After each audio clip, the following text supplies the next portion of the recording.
Aquí y Ahora Producciones presenta Hablemos de Salud. Hablemos de Salud. 32 años al servicio de la medicina preventiva. Hablemos de Salud. Conducción y producción a cargo de la periodista médica Ana María Forte. Locución y presentaciones: Oscar Di Profio. Hablemos de Salud por Ecomedios y para todo el país.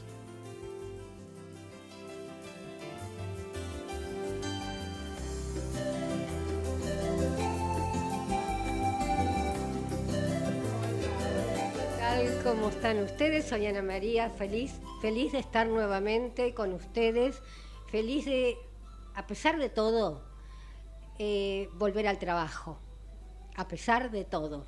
Vamos a tratar de unirnos, de cumplir todo lo indicado, que no lo voy a repetir siempre, pero nuestro aliado principal es nuestro barbijo y todos los cuidados necesarios. Acá se entra, se desinfecta todo, se cubre el micrófono.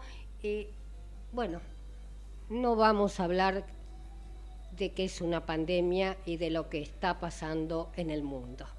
Sí vamos a hablar de cosas positivas, de tratar de seguir con los tratamientos, porque no es la única patología, ¿no es cierto? Nosotros tenemos patologías preexistentes y esto es un virus que va y viene, que puede causar la muerte y por tal motivo tenemos que cuidarnos. Pero también un infarto causa la muerte, un ACV, etcétera, etcétera. Bien, como siempre, programa de lujo. Voy a presentar a los médicos y bueno, a una pequeña luchadora que ya nos va a contar de qué se trata. Hoy vamos a estar con el doctor Rubén Cutica, él es reumatólogo, con el doctor César Crespi, que es médico especialista en clínica y hepatología. Él nos va a hablar acerca de la educación dirigida a los médicos de acuerdo, ¿no es cierto?, a las enfermedades poco frecuentes. ¿Qué pasa? ¿Qué pasa? Todos están enterados, sabemos que existen, se pueden llegar a perfeccionar, entre otras cosas. También con la doctora María Julia Zunino, que ella es oftalmóloga de la UBA y va a hablar acerca de la uveitis. Delfina Rosario Martínez, esa pequeña luchadora junto a una gran luchadora, Sandra, la mamá, va a contar qué significa vivir con una enfermedad llamada FAPA.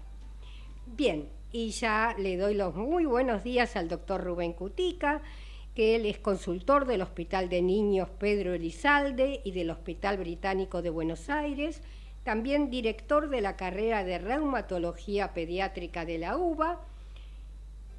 Su tema, webinar conmemorando el 18 de marzo, Día Mundial de las Enfermedades Reumáticas en Niños y Jóvenes. Muy buenos días, doctor Rubén Cutica. Buenos días, Ana María, ¿cómo está usted? Muchas gracias por la invitación. Feliz de tenerlo y una agradecida por tener a todos los profesionales de lujo que hoy van a estar hablando.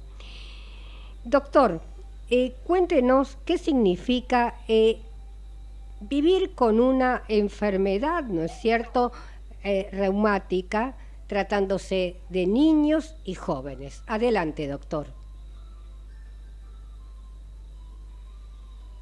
Sabemos que cualquier enfermedad que tenga una larga evolución, que sea crónica, que lleve mucho tiempo, si afecta a un niño, va a afectar muchos aspectos más que en el adulto.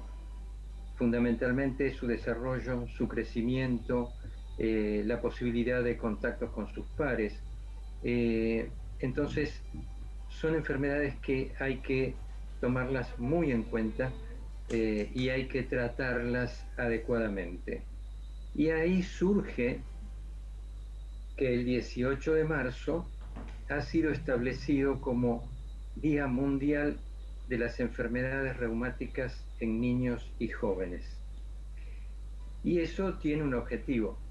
O sea, el objetivo de que exista un día mundial y que en todo el mundo el mismo día hablemos de lo mismo, hace que se potencie la voz, que el significado de todo esto sea mucho mayor y que en la sociedad se conozcan estas patologías.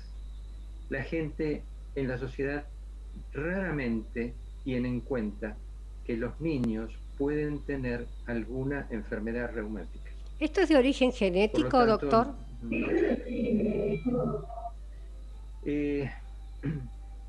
La genética siempre tiene influencia en las distintas patologías. O sea, uno dice, uno no se enferma de lo que quiere, sino de lo que puede. O sea, genéticamente estamos predispuestos a padecer determinadas enfermedades y también genéticamente nunca vamos a padecer otras. Entonces, hay una cierta relación con la genética. Muchas veces o en muchas enfermedades no está absolutamente demostrado, pero sí la hay. Hay una susceptibilidad de determinados niños a padecer determinadas patologías. Por ejemplo, el lupus sistémico es una patología que tiene una base genética que está bastante bien estudiada. Hay otras enfermedades en las que no. Por ejemplo, la fiebre reumática se considera que hay una base genética para padecerla, pero no está absolutamente demostrado que sea así. Entonces uno dice, bueno, los pacientes tienen una susceptibilidad individual a padecer cada una de las enfermedades reumáticas. Y allí, por supuesto, que interviene la genética. Bien, doctor. Por ejemplo, la mayoría lo sabe que yo tengo una enfermedad que la he descubierto, doctor. Me siento Cristóbal Colón, porque no puedo decir que la diagnostiqué porque no soy médica. Entonces, entra dentro de las enfermedades reumatológicas o reumáticas, igual que el FAPA. O sea, se agrupan como enfermedades reumatológicas aquellas enfermedades que tienen dentro de su sintomatología el compromiso musculoesquelético asociados a compromisos sistémicos. Nosotros llamamos compromiso sistémico cuando hay alguna manifestación como fiebre, compromiso de órganos internos, corazón, pulmón, hígado, etc. Eso es lo que entendemos como compromiso sistémico. Entonces, estas enfermedades las enfermedades reumáticas pueden tener compromiso sistémico y compromiso musculoesquelético, pérdida de fuerza, inflamación en las articulaciones, dolor, rigidez por la mañana. Muchas de estas enfermedades comparten esos síntomas y entonces se las agrupa como enfermedades reumáticas. La gente dice reuma o reumatismo. Eso es una palabra muy grande que engloba más de un centenar de enfermedades que comparten esa sintomatología y por eso se las denomina enfermedades reumáticas.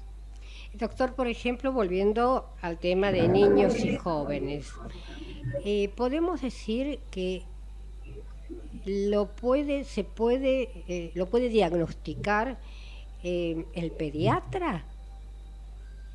¿O cómo se da cuenta la mamá que está padeciendo esta enfermedad y más en el niño, no? Bien, justamente el Día Mundial de las Enfermedades Reumáticas en Niños y Jóvenes es para concientizar acerca de eso. Que la gente sepa que un niño puede tener una enfermedad reumática y que si en determinado momento un niño se queja de dolor en las articulaciones o tiene fiebre sin una causa que lo justifique, o va perdiendo destreza en la escuela, por ejemplo, en la práctica de deportes o ejercicios físicos, porque va perdiendo fuerza muscular, si tiene erupciones en la piel que no tengan una causa que lo justifique. O sea, hay cosas que llaman la atención de los padres y deben despertar la inquietud y la consulta médica. Por supuesto que la consulta inicialmente debe ser con el clínico pediatra, siempre. ¿Mm? O sea, el clínico pediatra debe evaluar al paciente, es el primero al que hay que contactar, y el clínico pediatra hará una serie de diagnósticos diferenciales entre las cosas que pueden dar síntomas parecidos. Si llega a un diagnóstico de una enfermedad reumática o si tiene sospecha pero no puede definirla, allí se justifica una consulta al reumatólogo pediatra, Que eso que pienso somos los que que tenemos la experiencia en el manejo de estas enfermedades. pienso que eso, la derivación la tiene que hacer el médico pediatra, porque no se va a dar cuenta la Exacto. familia, ¿no es cierto?, desesperada, porque realmente hay enfermedades con mucha fiebre, muy comprometida, y más en un bebé. Exacto. Por eso le digo que al primero que los padres tienen que recurrir es al médico clínico pediatra. Es al primero. Y además, todas estas enfermedades tienen que ser manejadas por un equipo interdisciplinario. O sea, decimos interdisciplinario, no multidisciplinario. Tenemos que estar conectados. Entonces, los pacientes tienen que tener su pediatra de cabecera, porque un niño con una artritis idiopática juvenil puede tener la angina que puede tener cualquier chico, el catarro, la gripe, la diarrea, cualquier cosa que puede tener cualquier chico. Entonces, es muy importante que haya un equipo que esté intercomunicado. Y ese equipo tiene que tener el médico pediatra, que es al que llega el paciente inicialmente cuando todavía no tiene un diagnóstico, el reumatólogo pediatra, a donde es el paciente derivado si el diagnóstico no es claro o si el diagnóstico es claro, para que la experiencia del reumatólogo pediatra ayude al manejo de este paciente.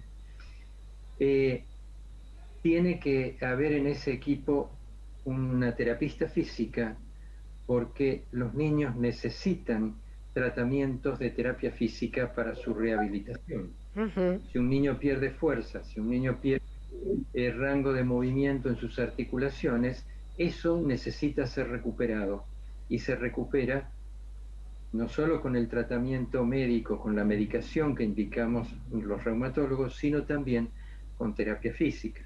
Entonces, es otro integrante del equipo.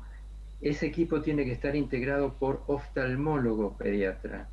¿Por qué? Porque hay ciertas patologías, la artritis idiopática juvenil, y dentro de esa algunas formas de presentación en particular, que pueden inflamar los ojos y desarrollar lo que se llama uveitis, que seguramente después la doctora va a hablar sobre el tema. Tiene que haber en el equipo asistentes sociales. Sabemos que hoy hay muchos tratamientos que son excelentes para tratar a estos niños, calidad de vida extraordinaria, pero que son de altísimo costo.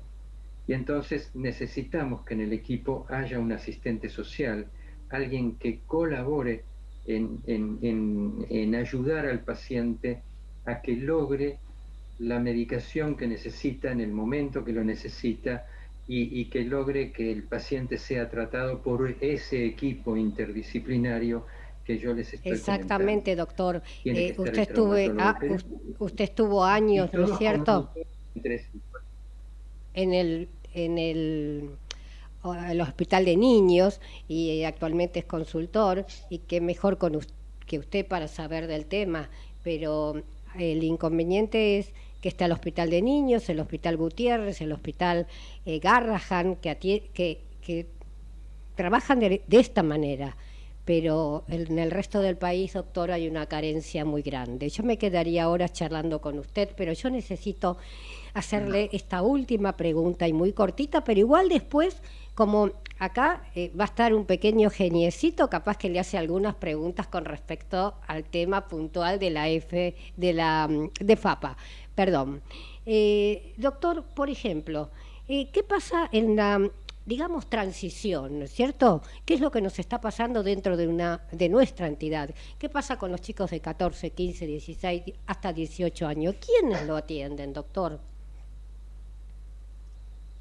Bien, Ana María, antes de referirme a esto, quiero hacer referencia a una cosa que usted dijo antes, en el interior del país. En este momento, en el interior del país, hay un gran número de reumatólogos pediatras en distintas provincias. Hoy hay niños que no necesitan venir a Buenos Aires para ser asistidos por reumatología pediátrica. O sea, tenemos reumatólogo pediatra en el litoral, en Santa Fe, Entre Ríos, Corrientes, en el noreste, en Chaco, tenemos en el noroeste, Jujuy, Salta, Tucumán, tenemos en el centro, Córdoba, San Juan, Mendoza, tenemos en Neuquén, tenemos en Río Negro, o sea que, y tenemos bueno, en la provincia de Buenos Aires, en varias ciudades de la provincia de Buenos Aires también tenemos reumatólogos pediatras. Todos ellos se han formado en los centros de Buenos Aires y de La Plata, o sea, el Hospital Garrahan, Hospital Gutiérrez, Hospital Elizalde, Hospital Ludovica. O sea, en esos 4 grandes hospitales se han formado todos los reumatólogos pediatras que están distribuidos en el interior. Gracias por la explicación, doctor. Gracias. Yo me guío porque las mamás que son arriba de 40, que tenemos en la entidad, en la asociación, nos dicen, Dios está en todas partes, pero atiende en Buenos Aires, porque no tienen equipo interdisciplinario, me explico, pero tienen buenos pediatras, y eso a mí me quedó más que claro, doctor, y hoy en día con la tecnología se aprendió mucho. Doctor, ¿me contesta la pregunta, por favor? Porque el doctor Crespi nos va a matar. Mire, la transición es un proceso, no es que un buen día uno le dice al paciente, mira, cumpliste 18 o 19 años, a partir de mañana vas al reumatólogo de adultos. Eso no debe ser así. O sea, la transición es un proceso que a partir de que el niño se va acercando a la adolescencia, hay que comenzar a conversarlo con el niño y con la familia, y hacer todo un proceso de que el paciente vaya ganando independencia y vaya ganando el automanejo de su enfermedad. Tenemos que también ir entrenándolo cuando es un poco más grande, 17, 18 años, a que él vaya manejando las cartillas de sus obras sociales, que vaya manejando las consultas telefónicas con los médicos, y entonces uno va haciendo una evaluación, tanto del niño como de la familia. Cuando uno ve que el momento es oportuno y que ha llegado una madurez familiar y del paciente para ser asistidos por el reumatólogo de adultos, hacemos el contacto con algún reumatólogo de adultos y allí vamos haciendo durante un tiempo una visita con el reumatólogo pediatra, una visita con el reumatólogo de adultos. Perfecto, hasta doctor. Que el paciente sigue con él. Esta es la transición, hacia el final, y así se debe manejar Ah, en los... perdóneme, doctor, que le estoy faltando al respeto, pero ¿Perdón? si no, perdón que le estoy faltando al respeto, que lo estoy corriendo y yo me quedaría horas, si usted lo sabe, que yo lo admiro, pero en este momento tenemos muy Y poquito usted tiempo, sabe que pero yo hablo y hablo. usted habla y habla, pero habla genial y yo me quedo embelesada y bueno, los tiempos son los tiempos. Doctor, yo, aunque sea, usted me hace acordar, si Usted yo los me, maneja. si usted si yo me olvido, que lo del webinar está, así pueden entrar en el día de Correcto. mañana, ¿no es cierto? ¿Es el webinar? No, el 18, perdón, Ujú. doctor, porque Así es. tengo tanto Zoom que vivo de Zoom en El Zoom. 18, el jueves. El jueves 18. Bueno, perfecto. Al final, por favor, es eso lo que tiene que hacernos recordar. Y ya está ahí, muy atento, otro gran amigo, doctor. Está el doctor César Crespi, que es médico especialista en clínica y hepatología, referente del programa del Ministerio de Salud de la provincia de Buenos Aires, coordinador en enfermedades raras y de dificultoso diagnóstico del Hospital San Juan de la Plata. Hola, ¿qué tal? ¿Cómo te va, Sergio? Crespi. César. César. César. ¿Cómo andás, señora Bien, Anita? ¿Se escucha bien? un gustazo y se escucha bárbaro. Y se te ve muy bien también. Vos me Bien, escuchás. buen día. Bien, Hola. empe- Gracias. Hola a todos. Hola a hola, todos. hola. Bien, vamos de lleno a las enfermedades poco frecuentes y qué pasa con si están todos los médicos capacitados para su descubrimiento, ¿no es cierto? Su diagnóstico. ¿Qué tal, Anita? Bueno, el tema que íbamos a tocar, que charlamos, es el tema de la educación.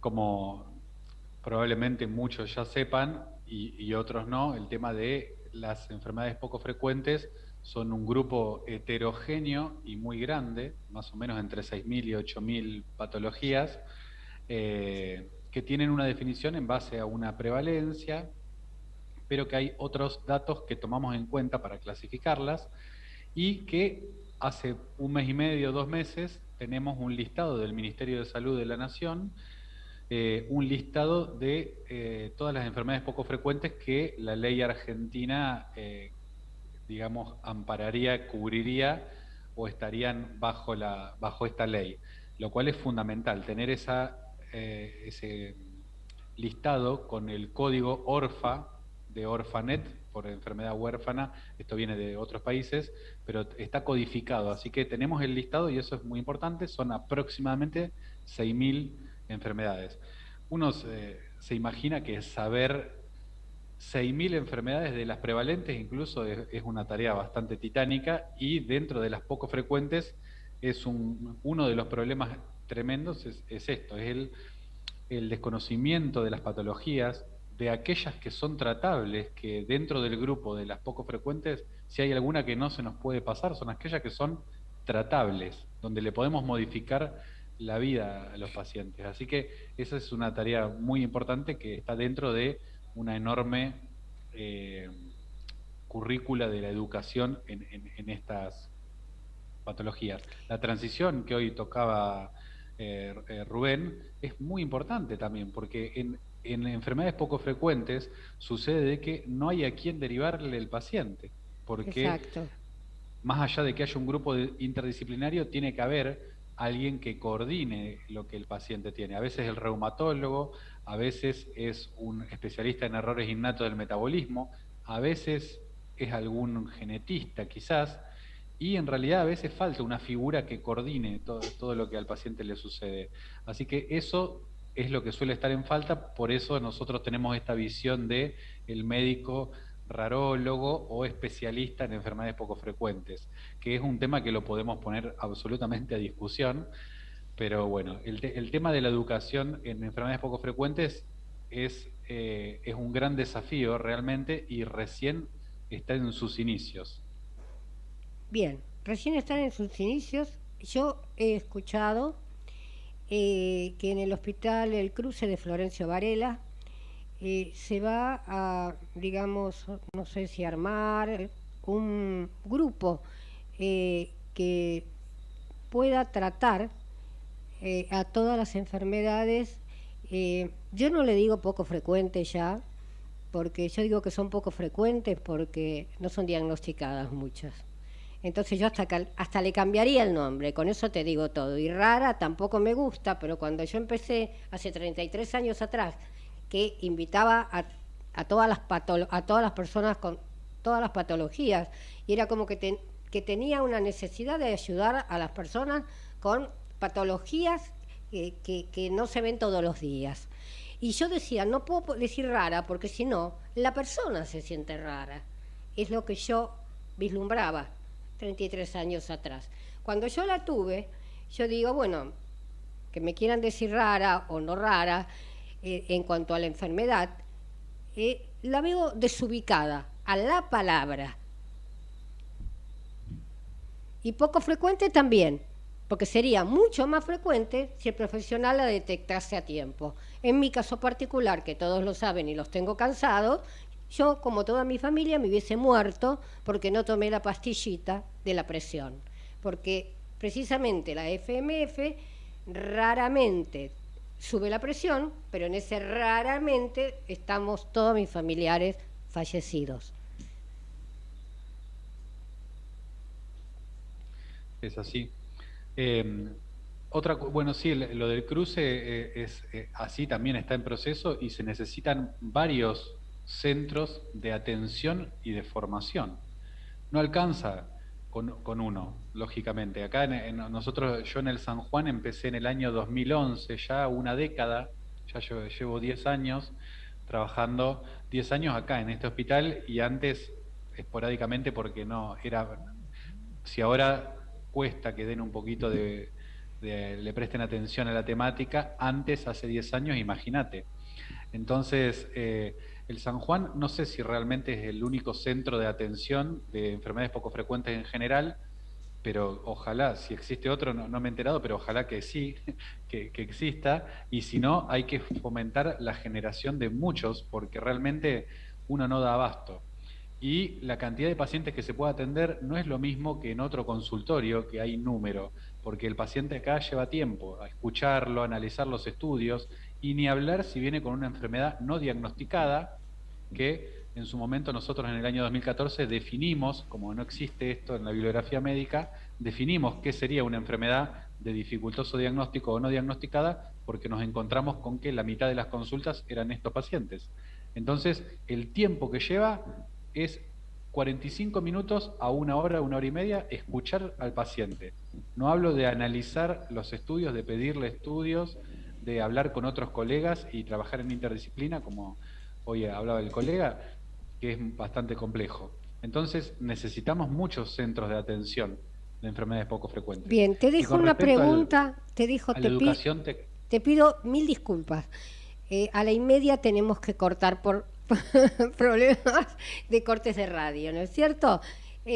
Seguimos, en 2 minutos seguimos. ¿Me perdonas? Adelante, por favor. Ecomedios.com AM1220. Estamos con vos. Estamos en vos. La Posada Morada dos Ventos te espera en Pipa, la mejor playa del nordeste de Brasil. Única por su bahía con delfines. 12 exclusivos departamentos estilo bungalows en un predio de 5.000 metros cuadrados. Antes o después de la playa, descansa escuchando el canto de las aves en nuestras 3 piscinas circulares. www.moradadosventos.com. Morada Dos Ventos, Pipa. El primer lugar cuando puedas viajar. No aplaudamos al mosquito, combatámoslo en serio. Para combatir el dengue, el zika y el chikungunya, evitemos que los mosquitos piquen y se reproduzcan. Usemos repelentes, coloquemos tules en la cuna de los bebés y demos vuelta a contenedores para que no se acumule el agua. Si tenés fiebre alta, dolor de cabeza y dolor muscular, no te automediques y acudí al médico. Encontrá más información en argentina.gov.ar. Argentina Unida, Ministerio de Salud, Argentina Presidencia. Podés vernos en vivo en ecomedios.com. Contenidos audiovisuales. Conectate con nosotros. eco@ecomedios.com. Para tu salud, Karina Uranga, cosmiatra. Acoite 275, Primero B, Ciudad Autónoma de Buenos Aires. Karina Uranga, cosmiatra. 116-968-1112.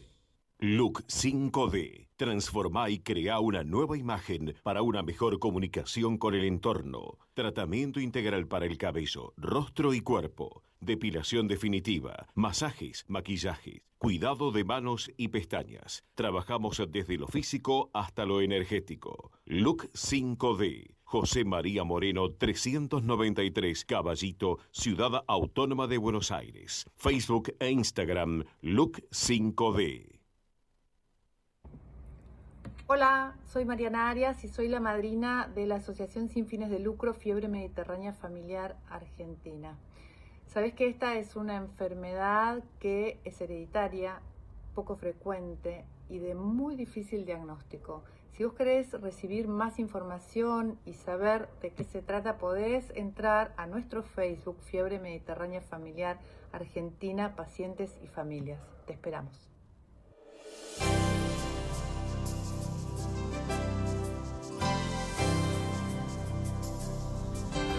Bueno, realmente no tenemos madrina, Crespi, ¿no es cierto? La estabas mirando, Mariana, una mano de oro nos está dando en todos lados. Igual también que le quiero dar las gracias a Guillermo Lobo. Y bueno, de a poquito, difundir y difundir es nuestro lema. Habíamos quedado en, a ver, yo te hago una pregunta, a ver si la podés concatenar. ¿Vos vislumbrás que puede de aquí a 2 años tener realmente la Argentina un centro de referencia para la CEPOF?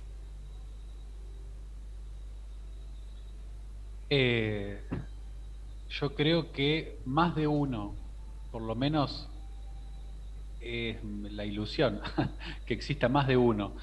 Acá, como te sabés, en el San Juan ya hace 10 años que yo atiendo pacientes con EPOF, pero como el programa de enfermedades poco frecuentes del Ministerio se va a formalizar este año, por suerte, después de estar 7 años trabajando allí, este centro en el San Juan, la idea es que se formalice bajo estructura hospitalaria, que tenga una estructura, quizás una estructura aparte para que funcione y que se incorpore más personas y que sea un estamento educativo, porque, dicho sea de paso, te comento, hablando de educación, yo en el 2019 presenté una propuesta pedagógica para la Facultad de Ciencias Médicas de acá de La Plata, que hace menos de una semana, así que esto es una novedad, me llamaron de que la materia esta ha avanzado.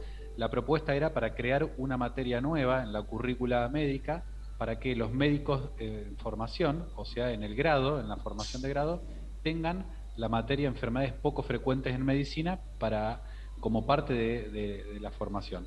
Así que quizás este año tenemos la noticia de que esa materia existe y probablemente, yo creo que en lo que estuve averiguando, que es la única facultad de medicina del país que tiene formación en esta área, así que sería maravilloso poder contar, y el lugar de formación práctica también, teórico-práctica, la sede va a ser acá en el Hospital San Juan de Dios, que es donde está el centro de atención.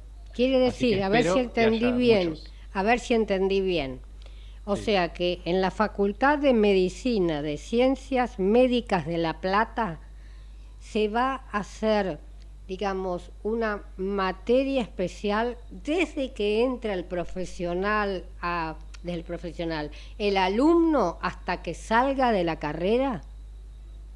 No, la propuesta pedagógica yo la pensé para 4º y 5º año, para los alumnos del final de la carrera, donde ya tienen que tener unas cuantas materias vistas y aprobadas, porque digamos, para la visión que se necesita que el alumno haya atravesado por varias materias ya. Por eso es para el final de la carrera.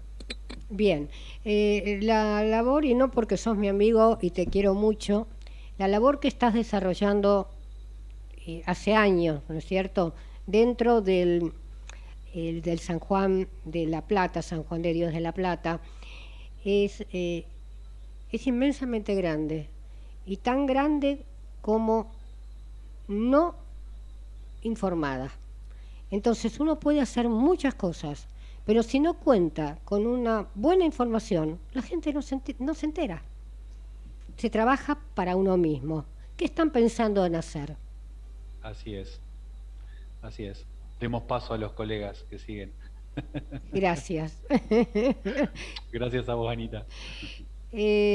¿Continuamos? Podemos continuar con cualquier otro tema que no sea ese específico. ¿Cómo? Podemos continuar, ¿no? ¿Me explico? Bien. Y con respecto, habría que ver si acá habría 1000 preguntas que pueden surgir, desde los alumnos, desde la currícula. Cuando yo pensé la currícula, hay varios docentes de varias especialidades, incluso pediátricos, sí, porque también el problema de la transición es un problema tremendo. Tremendo, lo sé. Es que en el HOSPI acá a veces charlamos y dice, sí, bueno, ¿y cuántos pacientes atienden? ¿Y cómo es la cantidad de pacientes que ven? Y yo le digo, pero ¿qué nos piden? ¿Nos piden un número o nos están pidiendo calidad de atención? Las veces que nosotros hicimos transición, en el centro estaba una trabajadora social, gracias a Dios trabaja, porque contacta con obras sociales, certificados de discapacidad, pensión, hay un montón de cosas que se nos escapan a los que hacemos medicina, obviamente, porque no nos forman en estas cuestiones. Y como es, y si no fuera un trabajo interdisciplinario, primero es imposible. Y segundo, que el tiempo que yo le tengo que dedicar, yo, la trabajadora social y quien sea que los atienda, no es como una consulta de guardia. Uno, por ahí, la última vez que atendimos un paciente, ahora el jueves pasado, nos llevó 1 hora, 40 minutos de escucharla y 20 minutos de contactar con diferentes profesionales de diferentes instituciones, porque acá adentro no se hace todo. Acá, en una institución, muchas veces no tenemos todo. Entonces uno contacta con diferentes lugares para hacer estudios al paciente. Y le dije a la paciente, déjame la bolsa con los estudios que para la próxima leo todo, interpretamos y vemos cómo seguimos. Pero inicialmente fue escucharla, preguntarle a dónde había ido y saber que necesita ciertas consultas y derivarla y que deje los estudios, porque si no, una consulta de 1 hora y cuarto veo 3 pacientes en la mañana. Crespi, a mí me pasó, y con gente amiga, porque tengo toda gente amiga en todos lados. Me dijo, Ana María, ya con diagnóstico y todo, obvio, pero ahí había que empezar la investigación, que vos sabés, órganos afectados, etcétera, etcétera. Yo acá tengo 7 minutos, porque sabemos muy bien, los que padecemos, y gracias, las dos cosas a la vez hay que decir, de una obra social o de una prepaga, los médicos en 7 minutos tienen que hacer la ficha, tienen que revisar, tienen que tomar la presión, tienen que medirlo, capaz que no se hace más nada de eso, etcétera, etcétera, mirar a la cara al paciente, preguntarle cómo está su familia, darle un poquito de seguridad, y ya no tiene, el paciente, el doctor no tiene más tiempo, no es problema, es el problema del sistema. Entonces a mí me dieron 3 turnos, lunes, martes y miércoles, como para armar la primera ficha. Entonces, no podemos culpar al médico, tenemos que culpar al sistema y nos tenemos que culpar nosotros, porque nosotros somos parte del sistema, que nos callamos la boca, bajamos los ojos y seguimos. Es así, hay que hacerlo saber de que, y si no, alguna vez, no ahora, pero hace un par de años atrás, cuando me hablaban de esto de los pacientes y que ves pocos pacientes, yo le ofrecí en ese momento a la dirección del hospital, le digo, vení al consultorio, vení conmigo, vení al consultorio, sentate al lado mío y vemos al paciente y vos me decís si lo puedo resolver o puedo atender 20 en una mañana en vez de atender 7 pacientes. La única manera es que pueda, porque yo lo puedo escribir, pero si no estás al lado viendo la complejidad y lo que cuesta interaccionar con colegas. Los pediatras son como un mundo aparte, es como Disney. Ellos están acostumbrados a trabajar en conjunto. Totalmente. Son un amor. Es otro mundo. Yo te aseguro que es otro mundo. Los adultos. Yo trabajo mucho, te quiero decir, colaboro con el Hospital Garrahan, donde realmente hay una doctora María Marta Kaczynska, que te juro que es algo maravilloso, no solo a los chiquitos que derivamos nosotros, sino con todos los chicos por la preocupación, pero no todos, digamos, los lugares son iguales, para no poner hospitales, clínicas, lo que nosotros sabemos. Yo quiero que dejes un mensaje alentador, o lo que se te ocurra. No, el mensaje alentador es que yo por suerte no me di de baja después de 10 años de estar y seguir insistiendo. Han pasado muchos compañeros, colegas que han querido dedicarse y lo vieron muy complejo, como que no funcionaba. Yo nunca dejé de insistir y no voy a dejar de insistir hasta que no quede algo armado y me pueda jubilar tranquilo. No creo que te jubiles nunca. Va a suceder.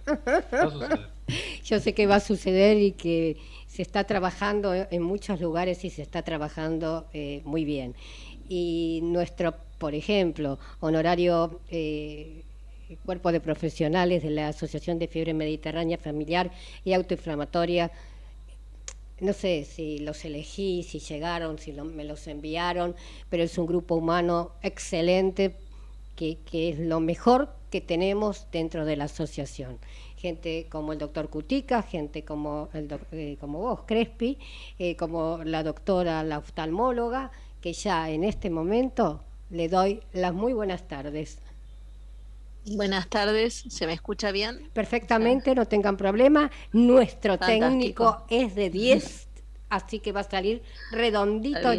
Estamos con la doctora María Julia Zunina, que es doctora adscrita de oftalmología de la UBA, directora médica de la Comisión de Prevención de Infecciones del Consejo Argentino de Oftalmología, y el doctor te dio un gran pie que dijo, realmente tenemos una profesional de lujo para hablar de uveitis, que es una enfermedad autoinmune o autoinflamatoria. Adelante. Sí, me gustaría no solo hablar de uveitis, sino de hablar de todo el espectro de enfermedades autoinmunes y su repercusión a nivel ocular, porque realmente es un espectro muy amplio. Toda la autoinmunidad, como bien dijo el doctor Cutica, es muy amplia y podemos tener desde síntomas muy leves como ardor, sensación de arenilla y tratarse de un ojo seco en sus comienzos, el típico síndrome de Sjögren, o podemos tener una uveitis que sería la expresión máxima de la inflamación, y en todo esto hay un amplio espectro de síntomas oculares. Y rescato lo que dijo el doctor Cutica del equipo interdisciplinario y correctamente intercomunicado. Muchas veces se ve al ojo como un órgano pequeño, que bueno, no tiene injerencia, pero realmente muchas veces es la señal que está dando la pista para terminar de llegar al diagnóstico, que a veces es muy difícil en las enfermedades reumáticas, ¿sí? La uveitis es la expresión máxima de esta inflamación que se da con dolor, ojo rojo, sensación de arenilla y fotofobia, ¿sí? Y cuando nos llega un paciente con uveitis, somos nosotros los oftalmólogos los que al revés pedimos la interconsulta con reumatología para que el reumatólogo comience a explorar todo el espectro de enfermedades autoinmunes, que son muchas, y muchas veces hasta vienen negativa la serología y tienen un grupo donde las agrupan que las llaman espondiloartropatías seronegativas. O sea, es como que cuando nos aparece una uveitis, la inflamación uveal, que es un ojo que se pone rojo, vuelvo a repetir, duele y tiene mucha fotofobia, nosotros estamos ante un paciente al cual va a haber que investigar mucho, clínicamente, con laboratorios, con placas, buscar estas enfermedades reumáticas que a veces no son esquivas en un principio en el diagnóstico, ¿sí? Y bueno, si uno le da como la artritidea juvenil, que serían los casos que ve el doctor Cutica, o todas las artritis reumatoideas, al paciente. Y a la inversa también sucede, muchas veces es el reumatólogo que descubre una enfermedad autoinmune y quiere ver el estado del ojo, con lo cual pide que investiguemos ojo seco y que hagamos un fondo de ojo, y hay que mirar todo el estado del ojo, porque este espectro de enfermedades también llevan tratamientos que tienen efectos adversos oculares. Son pacientes que después van a ser tratados con corticoides y con drogas fuertes que tienen efectos en el globo ocular. Por eso muchas veces al diagnóstico de una enfermedad reumática, se le solicita la interconsulta con oncología para ir viendo qué repercusión está teniendo ese paciente, que a veces no la tiene. A veces nos llegan pacientes que están muy sanos, que el reumatólogo le está sospechando la enfermedad reumática, pero ya lo envía. Eso también es correcto, ¿sí? Por lo tanto, rescato la palabra del doctor Cutica cuando dijo equipo intercomunicado, ya sea que estemos en la etapa prediagnóstica o en la etapa diagnóstica de estas enfermedades, ¿sí? Bien, te hago una pregunta. ¿Está claro, Ana? Sunina, está más que claro, como siempre sos vos. Sí. ¿Puede ser que vos tengas el celular abierto? Porque se está escuchando un celular y acá está todo cerrado. Hay Fíjate. un ruidito. Sí, ahí lo estoy bajando. Está bastante molesto. Bárbaro, bárbaro. Sí. Bien. Estaba fuera de vibra. Bien, sí, bien. Está bajado. No hay ningún problema. Estamos en familia y todas estas cositas suelen suceder. Como yo soy tan puntillosa porque ejercí 14 años de maestra jardinera, pobres chiquitos. Bueno, te comento. Continuamos con tu tema. ¿Qué pasa? Entonces, sí, continúa, por favor. Yo lo que quiero es que los pacientes que tienen sospecha de enfermedad reumática también se autosaquen el turno con su médico oftalmólogo de cabecera para comentarle que se está estudiando la enfermedad y que le haga un estado basal, porque después ese paciente necesita recibir o corticoides o drogas más fuertes que tienen efectos adversos oculares. Entonces, el chequeo oftalmológico anual tienen que hacerlo, y si se están sospechando enfermedades reumáticas se lo transmitan al médico oftalmólogo de cabecera, ¿sí? Y ante todo que los pacientes conozcan los síntomas. Los síntomas, vuelvo a repetir, son desde un amplio espectro. Puede ser síntomas leves, ardor, sensación de arenilla, que es lo básico que empieza a tener un paciente de ojo seco en sus comienzos, hasta ojos que se ponen rojos en forma espontánea y no se logra determinar la causa, hasta ojos muy rojos y muy dolorosos con visión borrosa, que es lo que sería el cuadro que puede darnos una uveitis. ¿Sí? Yo te comento. Uveitis, y también hay afectaciones de fondo de ojo, por eso es muy importante hacer el fondo de ojo. Si estamos ante un paciente con lupus, el lupus que ya tiene nefritis lúpica puede tener afectada la microvasculatura de la retina, por lo tanto en esos pacientes es muy importante hacerles un fondo de ojo anual para ver que la enfermedad esté controlada, porque el lupus trae retinitis también, una retinitis lúpica, o sea que las manifestaciones de este espectro de enfermedades autoinmunes son tan amplias que requieren un control estricto por parte del oftalmólogo, ya sea que el paciente esté diagnosticado o en la etapa prediagnóstica. Y si está en tratamiento con corticoides, con más razón, porque el corticoide todos sabemos que puede traernos catarata, presión ocular y un montón de otras complicaciones que va a tener que manejar el oftalmólogo. Sí, yo te cuento algo. En el grupo de la asociación estamos armando la red pediátrica y calculo que a la fecha tenemos arriba de los 40 chiquitos, niños, y comentan las madres en los grupos de los corticoides, qué bien que le hacen, sí, ¿por qué? Bueno, a mí me dieron una inyección de corticoides solamente por mi enfermedad, fiebre mediterránea familiar, y lo que yo sentí con esa inyección durante esos 10 días, no se lo deseo a nadie y menos a un niño. No todos los corticoides son iguales, ¿no es cierto? Pero la mayoría trae trastornos y el niño no lo sabe expresar. Entonces, no veo que para ninguna enfermedad sea la gran panacea cada 35 días que ocurre una crisis, darle corticoides. No sé qué opinas vos, porque yo no soy médica, ¿no es cierto? En estos momentos el corticoide se está utilizando, esto lo va a tener que decir el doctor Cutica a ver si es así, se está utilizando más como un apagador de incendio y se está volcando más todo el tratamiento de la autoinmunidad hacia lo biológico, que es más sostenible a largo plazo, ¿sí? Pero, o sea, hay que tratar de usarlo como eso, como un apagador de incendios, por ahí no como el tratamiento crónico, o bueno, si se lo va a dejar en forma crónica tiene que ser a dosis muy bajas. Exacto. En los ojos sabemos que provoca presión ocular y cataratas, y eso hay que monitorearlo, o sea, cada 6 meses de tratamiento corticoideo continuo. De todas maneras, sigue siendo una droga madre para el control de estas enfermedades. Lógico.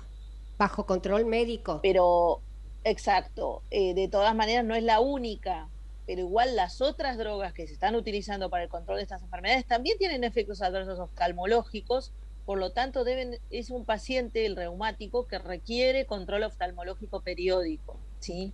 Yo trabajo en equipo con varios reumatólogos de adultos que me derivan los pacientes, porque me gusta el tema autoinmunidad en ojos, y bueno, y lo he aprendido bastante gracias a mi maestro, el profesor Couto del Hospital de Clínicas, a quien agradezco en este momento.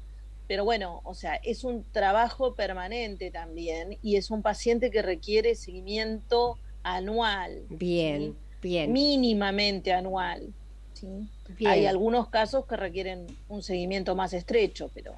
Bien, Zunino, como siempre más que clara. Yo ahora quiero darle la entrada a esta personita que yo creo que tiene preguntas para todos. Y qué mejor que una paciente adolescente pueda dar la cara y enseñarnos qué se siente.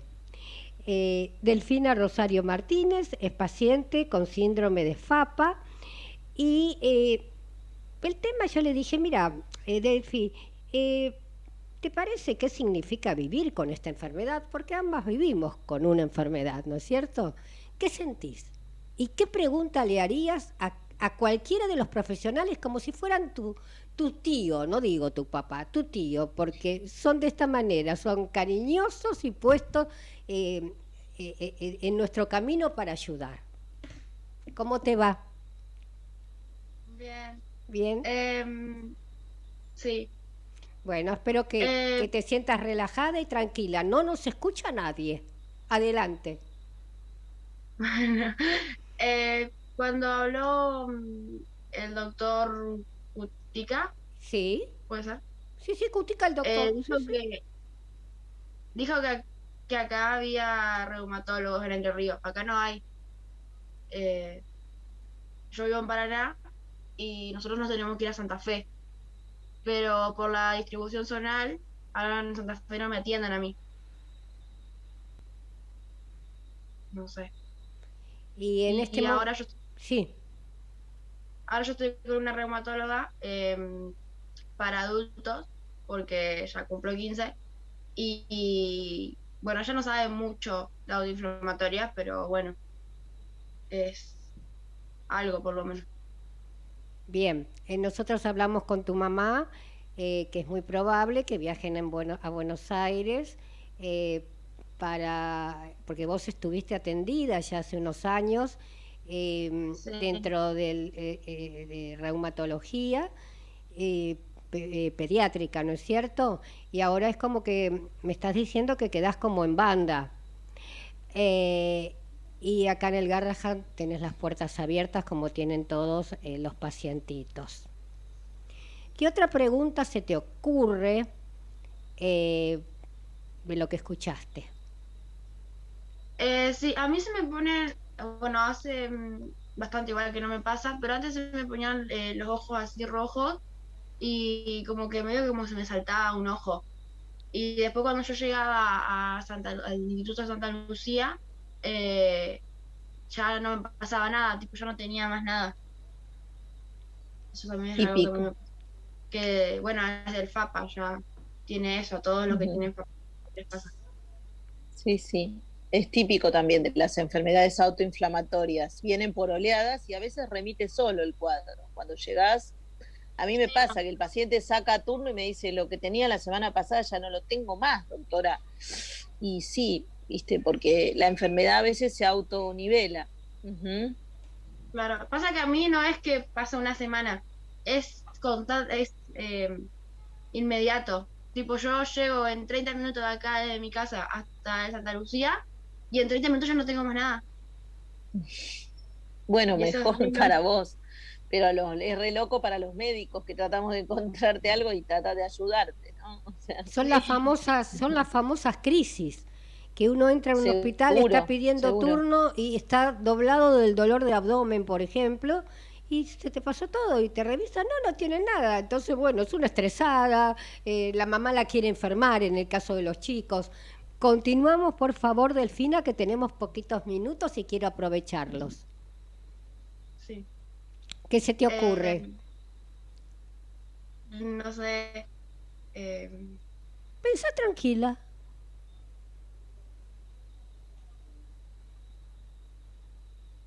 A ver, ayuda con la mamá. Sí, pedí ayuda. ¿Está por ahí?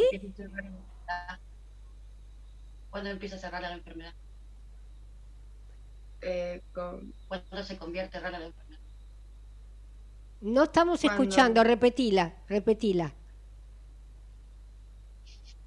¿En qué momento se convierte rara la enfermedad? ¿Cuál es la bisagra? A ver, ¿quién puede contestar de los médicos presentes? Crespi, Cutica.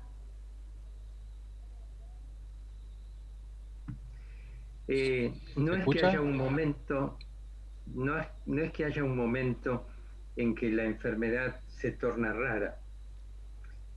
La enfermedad es poco frecuente, no se la diagnostica con la frecuencia que se debería diagnosticar, y entonces eso hace que entre dentro de la categoría de enfermedades raras. Pero no es que un buen día se transformó en una enfermedad rara.